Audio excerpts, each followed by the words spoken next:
5ই আগস্টের সময় যে পুলিশের হত্যাকাণ্ডগুলো ঘটেছে, আপনাদের থেকে মন্ত্রিপরিষদে কেউ বলছে যে সেগুলো তদন্ত হবে, এনসিপি বলছে এটা এখন পর্যন্ত যেটা আমাদের হোম মিনিস্টার সাহেব স্বরাষ্ট্রমন্ত্রী যেটা বলেছেন সেটাই হবে, এবং যেহেতু তদন্ত হয়েছে তারপরে যদি প্রয়োজন হয় তদন্ত হবে। এখন তো মূলত তো আপনার আদালতে আছে। এনসিপি বলছে যে এটা মীমাংসিত বিষয়, এটা নিয়ে আবার কেন বাড়াবাড়ি? এনসিপি কে জিজ্ঞেস করেন।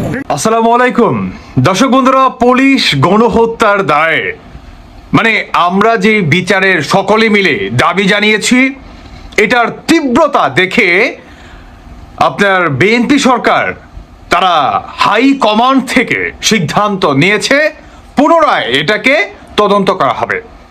বিশাল একটি সুসংবাদ পুলিশ সদস্যর এবং তার পরিবার, প্রিয়জন, আত্মীয় স্বজন, ফ্রেন্ড সার্কেল এ থেকে জেড পর্যন্ত সকলের জন্য বিশাল একটি সুসংবাদ। বাংলাদেশে পুলিশ গণহত্যার যেই তদন্তটি আপনার হয়েছিল ইউনূস সরকারের আমলে, সেটিকে বাদ দিয়ে পুনরায় প্রয়োজন হলে আবারও তদন্ত করবে বিএনপি সরকার। কে বলছে? মির্জা ফখরুল সাহেব। এখন এনসিপি কি হবে? সমন্বয়কদের কি হবে?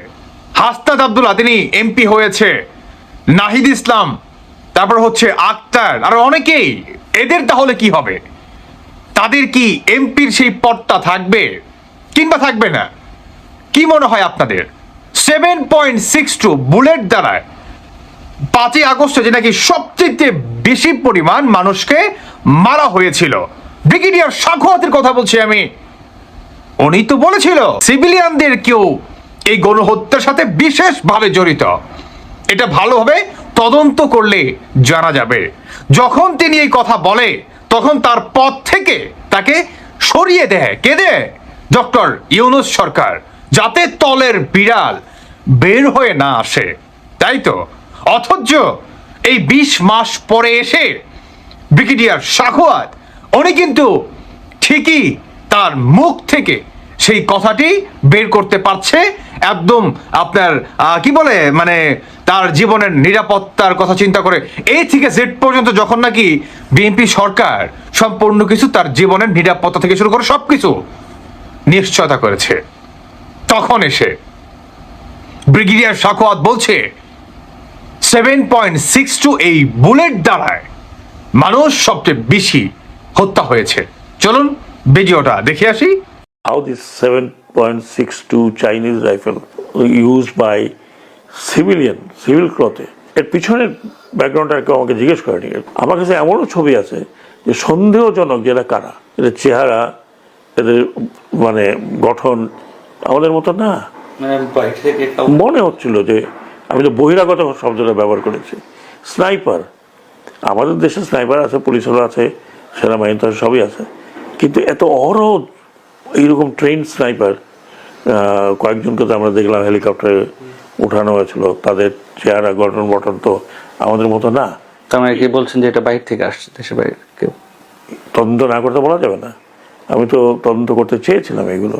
আন্দোলনে মাঠে ছিলাম আমরা, যারা সেনাবাহিনী কর্মকর্তা তারা, আমরা গ্রেনেড দিয়ে খেলেছি, আমরা বুলেট ফায়ার করেছি, আমরা জানি কিভাবে শত্রুর মোকাবেলা করতে হয়। তো আওয়ামী লীগ আমাদের শত্রু ছিল, ওদের মোকাবেলা করার জন্য মাঠে ছিলাম। দেখি বোঝা যাচ্ছে আমার ছেলে ওই স্নাইপার রাইফেল হাতে নিয়ে ছবি তুলেছে, আর এক হাতে আমার কমান্ডো নাইফ ছিল।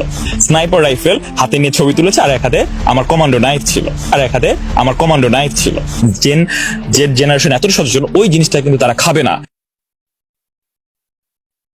এটাই প্রমাণ করে এরাই জড়িত ছিল। হয়তো অনেকেই ভং ভাং 420 বলতে পারেন, কিন্তু ভাই সেম টাইম আন্ডারগ্রাউন্ড থেকে এরাই জড়িত ছিল। পরে না ইউনূস সরকারের অধীনে যে সাদে থেকে গুলি করা হয়েছে, সাদে থেকে এখন স্নাইপার রাইফেল দিয়ে, না আপনি দেখলেন স্নাইপার রাইফেলটি, তো এই স্নাইপার রাইফেলটি কার হাতে ছিল? বুলেটের নাম কি? 7.62। বুলেটটা কোথায় থেকে আসলো বলুন তো? কে দিল এটা? সাত থেকে স্নাইপিং করছে, স্নাইপিং করে করে মারছে। কে মারছে বুঝতে পারলেন? জামাত শিবির, এনসিপিরা। আর বাংলাদেশের মানুষকে তারা বোঝাইছে যে শেখ হাসিনা বা আওয়ামী লীগ সরকারটি কত বড় ফ্যাসিস্ট, টেরোরিজম, গুন্ডা, এরা বাংলাদেশকে ভালোবাসে না, শুধুমাত্র নিজস্ব দলের কর্মীদের ব্যতীত। কাজেই এদেরকে বাংলাদেশের মাটি থেকে উৎখাত করতে হবে। আসুন সবাই একসঙ্গে নেমে আসি। দেখুন আমাদের ভাইদেরকে, স্টুডেন্টদেরকে কিভাবে গুলি করছে। শুধুমাত্র আমাদের কুঠানা মেধা, এই ন্যায্য দাবিটুকু আমরা চেয়েছি বিদায়। আসল সত্যটা কি তাই? শেখ হাসিনা তো সমস্ত কিছু মেনে নিয়েছিল, তারপরও কেন আওয়ামী লীগের বিরুদ্ধে এত বড় একটা ষড়যন্ত্র হবে? সরকার পতন হতে হবে। আপনার উদ্দেশ্য যদি থাকে কুঠানা মেধা, আপনি আমার কাছে দাবি জানালেন, আমি সেটা মেনে নিলাম। আমাকে সরানো তো কিছু দেখতেছি না, আমাকে সরাতে কেন হবে? আমি তো মেনে নিয়েছি সবকিছু, তাই না? সেই ডিটেলসে যদি বলতে চাই, সারা রাত পার হয়ে যাবে। অনেকে হয়তো বা বলতে পারেন, তুষার ভাই আপনি এক প্রসঙ্গ থেকে আরেক প্রসঙ্গে কেমন করে চলে আসলেন?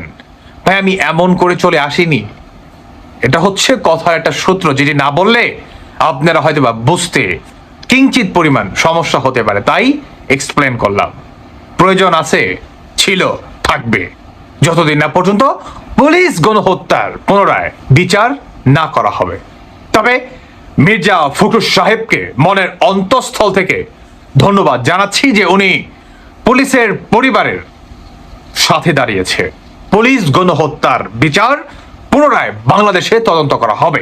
এনসিপির নেতা নাসির উদ্দিন পাটোয়ারি থেকে শুরু করে যত কটা বদমাইশ আছে, তারা যে পুলিশ গণহত্যার বিচার হতে দেবে না, তাদের যে কান্নাকাটি, তারা আরেকবার রাজপথে নামার যে ঘোষণাটি কেন দেয় জানেন? নাসির উদ্দিন পাটোয়ারি কেন বলে যে পুলিশ গণহত্যার সাথে জড়িত বিএনপি? কেন সম্পূর্ণ কিছু বিএনপি সরকারের উপর দায়ভার করে জানেন? কেননা এদের মৃত্যুর যেই পরোয়ানাটি, সেটি অলমোস্ট তাদের নিকটে চলে আসছে। বিধায় তাদের কলিজার ভিতরে একটা ভয়, এই ভয় তাদের প্রতিনিয়ত কুরে কুরে খাচ্ছে। বুঝতে পারছেন? বিএনপি যদি পুলিশ গণহত্যার সাথে জড়িতই থাকতো, তাহলে মির্জা ফখরুল সাহেব উনিও তো এনসিপির সাথে সহমত পোষণ করতে পারতো, তাই না? তারা তো এটা বলতে পারতো, ইউনূস সরকার যেহেতু করে গেছে, আমাদের কিছু করার নেই, এটা লং একটা প্রসেসের সময় দেখা যাবে, এই ধরনের কিছু একটা বলে তো উনি ইগনোর করতে পারতো। আপনি কি বা করার পারতেন? কি বা করা থাকতো আপনার আমার? বলুন, থাকতো কিছু? না, তিনি কিন্তু এই কথা বলেনি। তিনি বলেছে পুনরায় তদন্ত করা হবে, বিচারের অধীনে আনা হবে আসল খুনিকে, যারা নাকি পুলিশকে গণহত্যা করেছে, থানা লুটপাট করে 60,000-এর অধিক অস্ত্র তাদের নিজস্ব কোষাগারে রেখে দিয়ে চাবি কার কাছে রেখে দিয়েছে সেটা আপনি ভালোই জানেন, ডাইরেক্ট নাই বা বললাম।